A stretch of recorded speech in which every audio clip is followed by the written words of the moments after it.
A former student of mine, a man named Darren Marquez from the San Manuel Band of Mission Indians, began talking to me about the kinds of barriers that Native Americans face in terms of accessing the ballot box. I just started digging as an academic, trying to see what kind of barriers. Well, then, as happenstance would have it, Darren passed my name on to other people who were working on voting rights in states including South Dakota, Montana, and eventually Nevada. So I began working particularly with a group called 4 Directions in the Rosebud Sioux Reservation in South Dakota. And then I was asked to assist the NAVRC, Native American Voting Rights Group, with some of its work.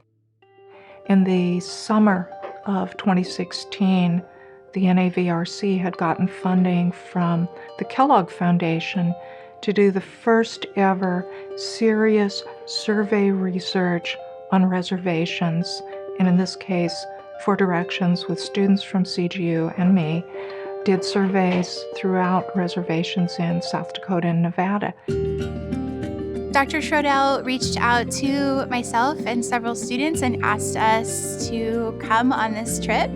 And I decided it was a really great opportunity, one, to get to know other students, to get to see the kind of work that Dr. Schroedel does on the ground, and also to understand what is it like to collect data in the field. To go along with that, what she ended up doing was running a policy course at the same time that allowed us to simultaneously kind of learn the more intricacies of and the histories of what had happened in regards to Native American voting rights and Native American citizenship. So kind of doing the academic side of that, which then culminated in us going on this trip. I did not know what to expect at first, but I thought it would be a good opportunity to really take a look at something in action other than what we've been learning in books at that time.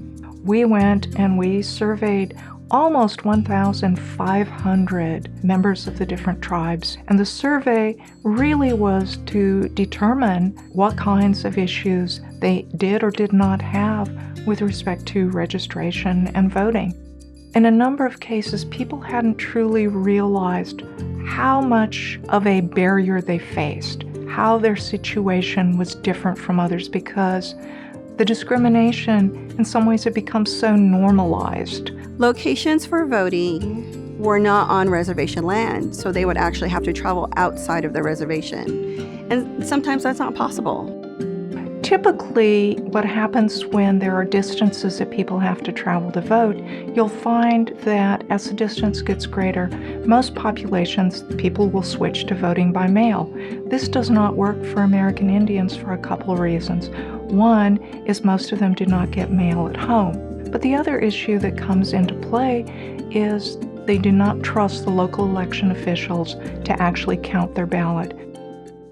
So the methods that were used during this research trip was what we were also exposed to through theoretical learning in the classroom. From an Indigenous perspective, we, even as traditional social scientists, could approach the issue from a sense of understanding story. For myself and my colleagues, it helped us to slow down and to welcome conversation. And because of that, we were able to have these really powerful, transformative conversations, specifically with the elders of some of the tribes who saw that, yes, we were there to conduct a survey, but also we were curious. If you don't know the human side of it, if you don't know the stories behind why we're collecting this data in the first place, then you lose a huge chunk of what the purpose of social science is. The goal of this research project was to gather data that would help to support a case, whether or not there was vote abridgement or voter suppression happening amongst the Native American populations in Nevada and in South Dakota.